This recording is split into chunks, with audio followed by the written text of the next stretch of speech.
Welcome. So what is derivative?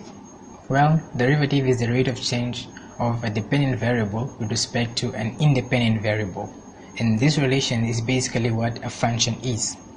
So to see this concept, we're going to consider this function f of x having 2 points, let us say point P and point Q.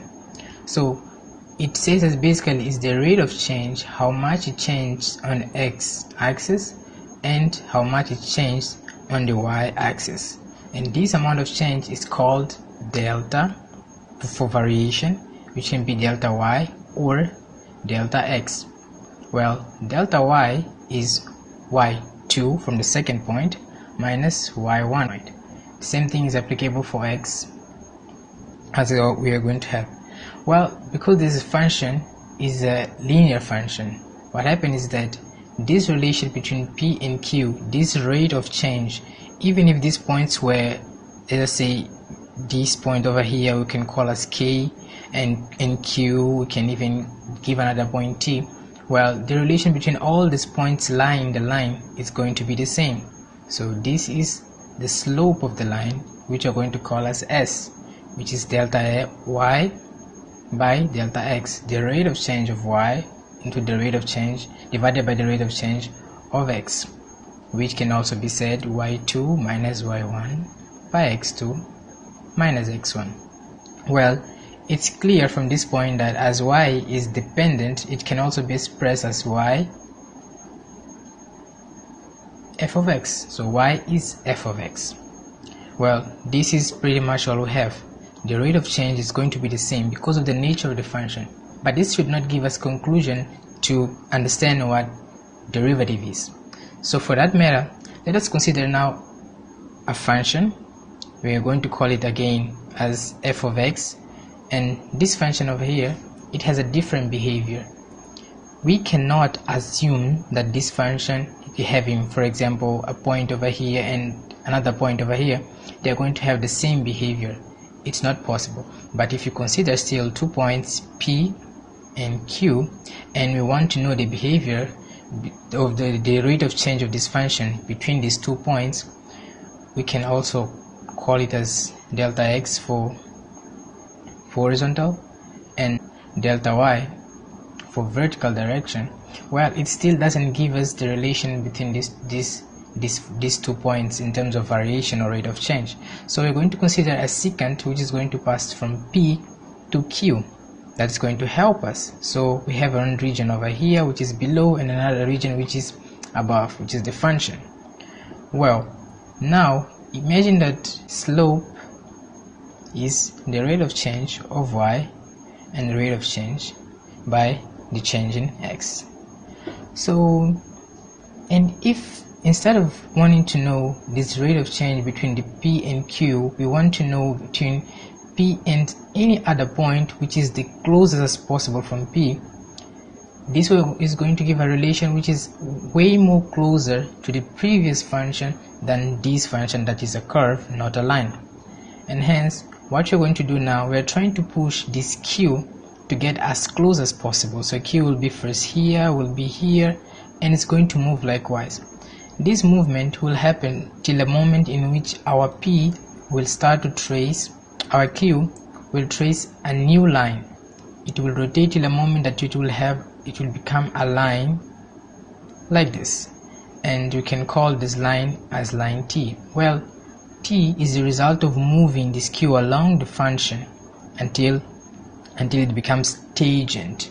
So this tangent to the function is going to help us to try to have the relationship over here. But because we have used a tangent and we came as close as we can, we no longer can call this thing as rate of change. So this is instantaneous rate of change. Instantaneous rate of change, because it's closer and closer to P. Well, so all this displacement and all these intermediate points, they also had their variations in terms of delta x. First it was delta x from this point P to Q, and then it became from this point and then till this point and then till this. It's reducing. So our delta x is tending to 0. It's becoming smaller and smaller till it reaches this point P. So whenever we use this expression tend, as you see that the number is going to shrink, is moving towards some finite value or infinite value, this is the concept of limit. So from that perspective, slope S, which is delta y by delta x, can now also be expressed as y2 minus y1, x2 minus x1, and because of the relation between y and f, we say f of x2 minus f of x1 divided by x2 minus x1. This is a standard for slope, but this was not considering that small incremental change that now we have on our delta x.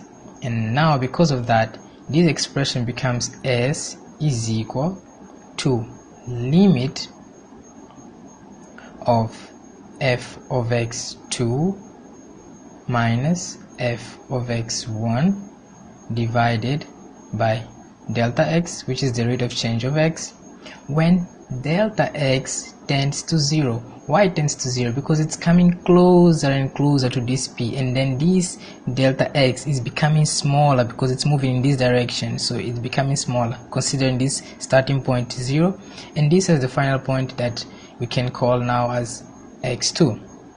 So as it's moving that side, that's why it becomes 0 over here.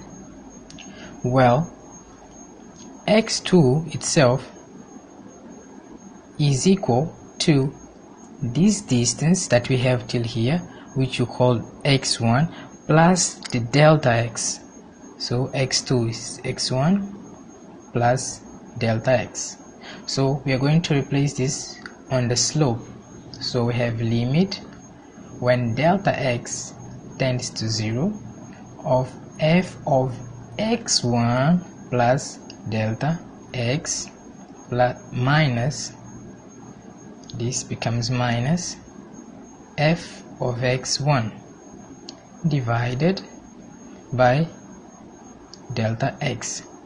So the conclusion that we get, this final expression we have over here, this is the derivative. So the slope that was previously S is equal to the rate of change delta y by delta x, now it becomes dy by dx, because this distance that we are considering, because we're moving towards the tangent, becomes so small, so this notation is now used by Leibniz, and this is the same thing as saying f of x, of dash of x.